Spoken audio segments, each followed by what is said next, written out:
Reflections on this past year. It was the best of times, it was the worst of times. My first year as president of H&T was, to say the least, challenging. I've been in leadership positions before. I was even a CEO for several years where we built products, sold them, and actually made money. This past year, I've learned a synagogue is a very different entity and much more complex. Like other synagogues or places of worship, you often hear H&T referred to as a village, a community. It's actually true, and not just because it's a place where you have relationships with others. I've discovered that, much like a village, synagogue life is multifaceted. There are scores of groups, activities, and events that make up synagogue life. You can be part of one or many, but except for the holidays, you are only exposed to a small percentage of the entire village. There's the core, the congregants who regularly attend morning minyan, Friday night services, and Saturday morning services. A few attend all, but usually it's different groups. The religious school is an entity unto itself. The kids are with their friends and their teachers as they take the multi-year journey to prepare for their B'nai Mitzvah and the foundation for a Jewish life. Just like in secular school, the kids' parents become connected with each other. Then there are other concentrations of activities: daytimers, adult education classes, women's league, social action committee, mitzvah corps, affinity groups, special young family events like Tad Shabbat, the newly formed H&T softball team, and many more. Of course, the holiday celebrations like Hanukkah and Purim Spiel bring different groups of congregants together as well. There are many ways people are involved and connect with others, with H&T as the core. When you're engaged at H&T, you understand one area or one aspect of the synagogue. The more you're involved, the more connections you have. But only in this past year have I gained a real appreciation for just how many different ways our synagogue connects people and integrates into their everyday life. On reflection, we are all participants in the synagogue for two primary reasons. The first is community. We like the activities, but it's really a reason to be with other people that have similar values and with whom we enjoy spending time. And the second is spirituality. We need and enjoy the prayers and spirituality that Jewish life and values bring, led by our rabbi and other professional clergy and staff. Shifting gears to looking at this past year, it has been challenging. We returned to being in person after dealing with several years of the pandemic. But the world has changed in the way it functions. Workers who work remotely are reluctant to return to the office. We at H&T are experiencing the same dynamic.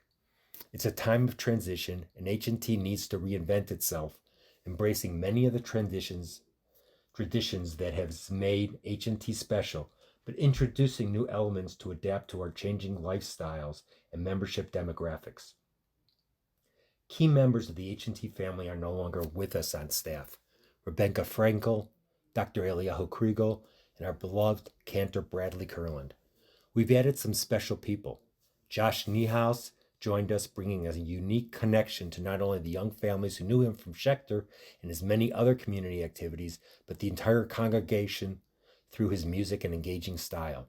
Arit Levin joined as the interim head of school and has already instilled leadership and important communication to AFRS. Despite outstanding effort by the Assistant Rabbi Search Committee, we were unable to hire the right fit for H&T. But that has opened up great possibilities. With significant functional needs, clergy assistance for Rabbi Herber, permanent leadership in the religious school, and cantorial support, we have the exciting opportunity as a community to think through our needs and hire the right people to prepare us for the future. I know that uncertainty and change make people uncomfortable, but from my perch, looking at all facets of our synagogue, with the evolution of the conservative movement and the changing demographics fueled by the lifestyle changes of the pandemic, the timing is right for all these changes to take place at H&T. This next year, our focus, beyond all the traditional activities, is on three areas. You'll learn more in the weeks and months to come, but here's a short synopsis. Number one is engagement. Rabbi Herber, Eileen Sloan, and Susan Adelheit are leading an immediate effort to make H&T more the center of activity. They created 3 working groups. Third Community, led by Jen Rosenwald, to make H&T more visibly attractive, welcoming, and a place to congregate. Membership, led by Aurora Burst, to support our current members in conjunction with the membership committee and attract new members. and communications, led by Lindsay O'Neill, to improve our internal membership communication and community-wide exposure. The second area is infrastructure. As discussed earlier, hiring the right people to support the congregation's spiritual needs and activities. And number 3 is Barnaby Point. Spearheaded by Audrey Kovner, the Barnaby Point property has achieved important Mercer Island approvals. The prospect of having a new building, partnering with other Jewish organizations, is finally close to reality. The potential is limitless. The entire congregation will, of course, be included in the process and the decision-making. But that means a lot of thought and work by many needs to take place during this next year to work out details. It has been a privilege to serve as president this past year. Frankly, at times it has also been incredibly challenging, but that comes with the territory. I look forward to the synagogue making important strides this year and appreciate everyone's patience and support in getting H&T to be the synagogue we want it to be.